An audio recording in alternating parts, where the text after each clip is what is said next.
Baik, mari pembacaan keputusan ulama ke-1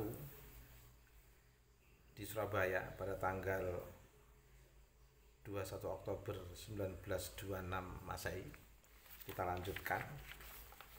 Kalau tadi kita membahas tentang kewajiban bermadhab, sekarang ini kita akan sebenarnya membaca untuk tabarukan, biar kita tidak kehilangan jejak dari waktu ke waktu pendapat ulama di lingkungan Nahdlatul Ulama. Pernah diajukan sebuah pertanyaan kepada para ulama NU, yaitu pendapat siapakah yang dapat atau boleh dipergunakan untuk berfatwa di antara pendapat-pendapat yang berbeda dari ulama Syafi'iyah. Biasa mazhab yang diperbolehkan, direkomendasikan NU itu ada berapa mazhab? 4 mazhab, yaitu mazhab Hanafi, kedua mazhab Maliki, ketiga mazhab Syafi'i, keempat mazhab Hambali. Nah, di antara 4 mazhab ini yang dijadikan pedoman utama pertama oleh warga NU di Indonesia itu adalah menggunakan mazhab Syafi'i. Di dalam mazhab Syafi'i ini ada ulama-ulama para pengikut Imam Syafi'i. Nah, ulama-ulama para pengikut Imam Syafi'i ini punya kapasitas pengetahuan yang mendalam. Masing-masing kapasitas pemahaman pengetahuan para ulama di lingkungan Syafi'i ini tidak sama semuanya. Ada yang berbeda, ada yang sama. Nah, sehingga para ulama yang mengikuti Imam Syafi'i ini itu berfungsi untuk menguatkan konsep-konsep, keputusan-keputusan terkait dengan keberlangsungan atau pengembangan dari mazhab Syafi'i. Maka kemudian berkembang menjadi Syafi'iyah, yaitu para ulama yang mengikuti mazhab Syafi'i. Sehingga jangan heran ketika di lingkungan ulama Syafi'iyah ini ada beberapa pendapat yang sifatnya menguatkan Imam Syafi'i, dan ada pengembangan pendapat-pendapat yang mengarah pada penguatan Imam Syafi'i. Tetapi karena pengikut Imam Syafi'i yang disebut Syafi'iyah ini banyak, maka di sana ada banyak perbedaan. Nah, pertanyaan di antara para ulama ini yang harus kita pedomani itu siapa? Nah, di dalam Basul Masail ini dirinci dengan sangat baik, yaitu yang boleh atau dapat dipergunakan untuk berfatwa di tengah masyarakat ketika kita sedang baca para ulama Syafi'iyah, ulama arus utama mazhab Imam Syafi'i. Itu yang pertama yang dapat digunakan untuk berfatwa adalah pendapat yang terdapat kata sepakat antara Imam Nawawi dan Imam Rafi'i. Yang kedua, pendapat yang dipilih oleh Imam Nawawi saja. Yang ketiga, pendapat yang dipilih oleh Imam Rafi'i saja. Yang keempat, pendapat yang disokong oleh ulama terbanyak. Yang kelima, pendapat ulama yang terpandai. Terpandai itu juga penting. Ulama kok ora pandai itu kan. Tentu harus kapasitas keilmuan ulama itu harus didukung dengan kecerdasan seorang ulama. Tapi ada yang terakhir, meskipun terakhir tapi penting juga ini, yaitu pendapat ulama yang paling wirai. Wirai itu artinya menjaga hal-hal yang menimbulkan kesalahpahaman umat, menjaga hal-hal yang tidak pantas dilakukan oleh seorang ulama, dan mempertahankan apa yang menjadi sepantasnya dari perbuatan seorang ulama.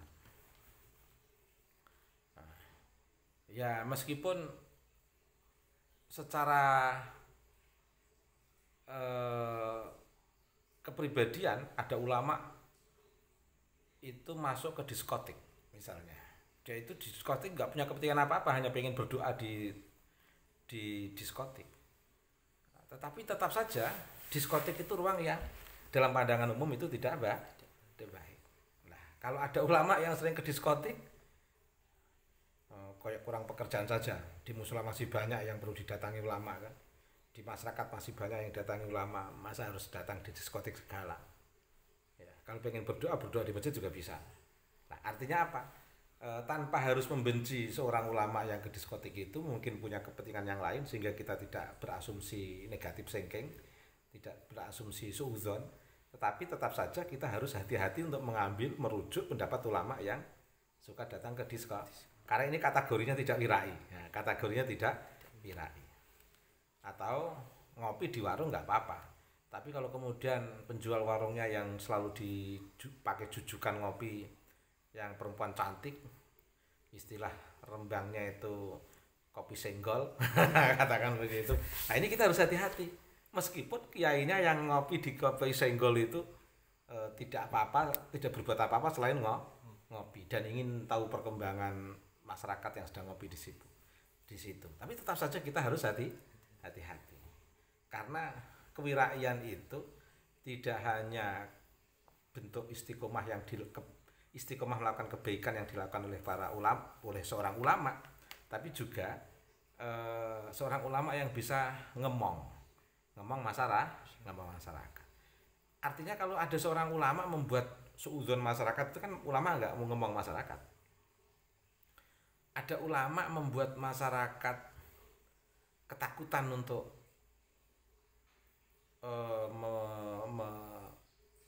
untuk bersama ulama tersebut, karena ulama tersebut agak marahan, emosian, atau sering ke diskotik, sehingga masyarakat itu tanda tanya, banyak tanda tanya di dalam pikirannya, tanpa disadari itu kan merisaukan masyarakat, sehingga secara pribadi dia bisa menjaga hukum Allah, tapi dalam konteks masyarakat dia tidak kasihan terhadap masyarakat. Nah, makanya kalau ada ulama yang ceramah di beberapa tempat di sosial media misalnya, kok suka mancing-mancing emosi masyarakat, membenturkan masyarakat, itu menurut saya juga sudah tidak wirai. Karena apa? Tidak sayang. Jadi wirai itu tidak hanya dalam konteks bagaimana kepribadiannya menjaga hukum Allah, tapi juga bagaimana kepribadiannya sebagai ulama itu juga memposisikan diri di tengah masyarakat untuk tidak membuat salah paham pada dirinya, sehingga masyarakat itu enak sewaktu-waktu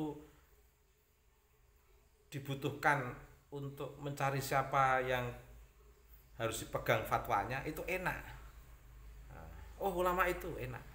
Tapi kalau ulama sudah sering masuk ke diskotik, sudah sering ke tempat-tempat yang single misalnya, itu orang jadi nggak nyaman, mau minta fatwa juga tidak nyaman. Wong yang masyarakatnya saja hati-hati untuk ngopi di tempat kopi single misalnya, atau di diskotik misalnya, masa dia seorang ulama tidak hati-hati. Ya mensoalan dia di situ wiridan berdoa di hadapan Allah untuk mendoakan orang-orang yang didatangi, itu persoalan lain. Tapi persoalan menjaga hati masyarakat untuk tidak bingung memahami fenomena itu juga persoalan yang harus diperhatikan seorang ulama. Jadi ulama itu ngayomi, selain menjaga hubungan dengan Allah secara teguh, menjaga apa yang disyariatkan oleh Allah, menjaga riwayat-riwayat yang bersumber dari Nabi Mustafa Muhammad SAW, tapi juga harus ngomong masyarakat. Jadi wirai dalam konteks menjaga hukum Allah, juga wirai dalam konteks menjaga pendampingan di tengah masyarakat, biar masyarakat itu tetap nyaman dengan suasana pendampingan seorang ulama. Itu. Nah, mengapa di sini ada pendapat yang disokong oleh ulama terbanyak. Oh, apa fungsinya? Oh, ada manfaatnya. Pendapat yang didukung atas kesepakatan terbanyak itu ada manfaatnya. Bahkan dalam sebuah hadis dijelaskan yang diriwayatkan oleh Ibnu Majah dari Anas bin Malik, inna ummati la tastami'u ala dhulalah fa idza ra'aituhum al-ikhtilafa fa alaikum bisawadil sesungguhnya umatku tidak akan bersepakat atas kesesatan. Jika kamu melihat suatu perbedaan, maka wajib bagimu mengikuti as-sawadul azam. Sawadul azam itu ya pendapat terbanyak. Makanya ikut organisasi yang banyak ulamanya, ya. Seperti NU banyak ulamanya, ya udah bertahan aja di NU. Itu saya kira perlu juga sampean baca coba takbir yang menguatkan penjelasan saya tadi tentang pentingnya mengambil pendapat di antara ulama-ulama pengikut Imam Syafi'i itu siapa saja yang perlu kita jadikan rujukan. Coba dibaca silakan. Yang pertama dari kitab I'anatut Talibin I'anatut Talibin yang bersumber dari Al-Bakri Muhammad Syekh Al-Bakri Muhammad Syata al-Dimyati. Bismillahirrahmanirrahim.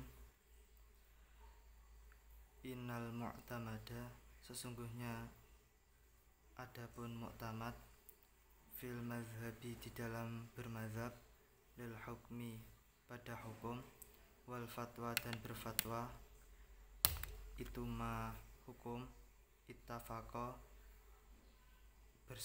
bersepakat, alaihi, pada ma, siapa asyaikhani, dua syekh, tegese Imam Nawawi dan Imam Rafi'i, fama, maka adapun hukum, jazama, menetapkan, alaihi, pada ma, sapa an-Nawawiyu, Imam Nawawi, farrafi'iyu, mongko Imam Rafi'i, fama, maka adapun hukum, rojaha, mengunggulkan, hu, pada ma, sinten aksaru, mayoritas ulama, banyak-banyaknya para ulama, fal a'lamu, maka pada orang-orang yang paling alim, fal aura'u, maka pada orang-orang yang paling wirai. Nah, itu urutan-urutan ulama yang bisa dijadikan pedoman. Lanjut. Fa in kulta, maka jika bertanya siapa seseorang, fa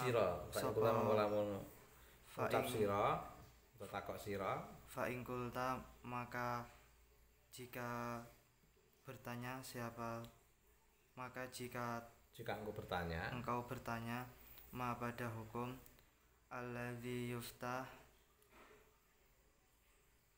yang difatwakan, kang difatwake, bi, kelawan ma, minal kutubi, dari kitab-kitab, wama, dan kitab, al muqaddamu, kang mendahului, minha, pada ma, wa minasyuruhi, dan dari syarah-syarah, wal hawashi, dan hawas, tegese catatan pinggir. Iya, betul. Kakutubi Ibnu Hajarin, seperti kitab-kitab Ibnu Hajar, wa Romliyaini, dan Imam Romliyai, wa Syekhil Islami, dan Syekh al-Islam, wal Khatibi, dan al-Khatib, wa Ibnul Qasimi, dan Ibnu Qasim, wal Mahalli, dan Imam Mahalli, wa Ziyadi, dan Imam Ziyad, wa Syabramul-Lisi, dan Imam Sibramul-Lisi, wa Ibni Ziyadin, dan Imam Ibnu Ziyad al-Yamani, al-Yaman, wal Qulyubi dan Imam Qulyubi wa ghairihim dan sepadane imam-imam kang kasebut. Fahal mongko kepriye kutubuhum utawi kitab-kitabe para ulama kang kasebut iku muktamadun dadi landasan atau pedoman aula atau tidak. Wahal lan kepriye ya juzu wenang apa al akhdu mengambil biqauli kullin kelawan sekabehane ucapan minal mazkurina dari imam-imam yang disebutkan di atas indah talafu ketika berbeda pendapat sapa imam-imam aula atau tidak ilaan maring kelakuan qala ngendika sinten imam al jawabu ada penjawab kama kaya dene hukum yuk khodu mengambil sapa wong min ajwibatil alamati dari jawabnya al alamah asy-syaikh Sa'id bin Muhammadin Sumbuli al-Makki dari Syekh Said bin Muhammad Sumbuli al-Makki. Wal umdatu dan adapun sandaran alaihi pada hukum apa kullu hadil kutubi sekabehane iki kitab-kitab iku muktamadun menjadi pedoman atau landasan wa muawwalun dan rujukan alaiha pada kitab lakin tetapi ma'amuraati taqdimi ba'diha sertane tetep merhatiake mendahulukan sebagian kitab ala ba'din ing atas sebagian kang liya wal akhdu dan adapun mengambil bil amali kelawan perbuatan konteks di sini pengalaman lin nafsi pada diri sendiri ya juzu wenang sapa nafas bil kulli kelawan sekabehane keseluruhan wa amal ifta'u maka adapun memberikan fatwa fayaqaddamu maka mendahulukan sapa seseorang minha pada fatwa indal ikhtilafi ketika berbeda iku at-tuhfatu kitab mendahulukan kitab tuhfah wan nihayatu dan kitab nihayah fa in ikhtalafa maka jika berbeda apa dua kitab yang disebut mau tadi fa yukhayyiru maka boleh memilih sapa seseorang al mufti ing fatwa bainahuma di antara kedua kitab tadi illam yakun lamun ora ana sapa wong ahlan iku seneng litarjihi maring ngunggulake fa ing kana maka jika ada sapa seseorang ahlan iku seneng lahu maring fatwa fayufti maka berfatwa sapa seseorang birrojihi kelawan mengunggulkan. Itu bagus, saya kira sampai di situ ya. Nah, kita tutup. Al-Fatihah.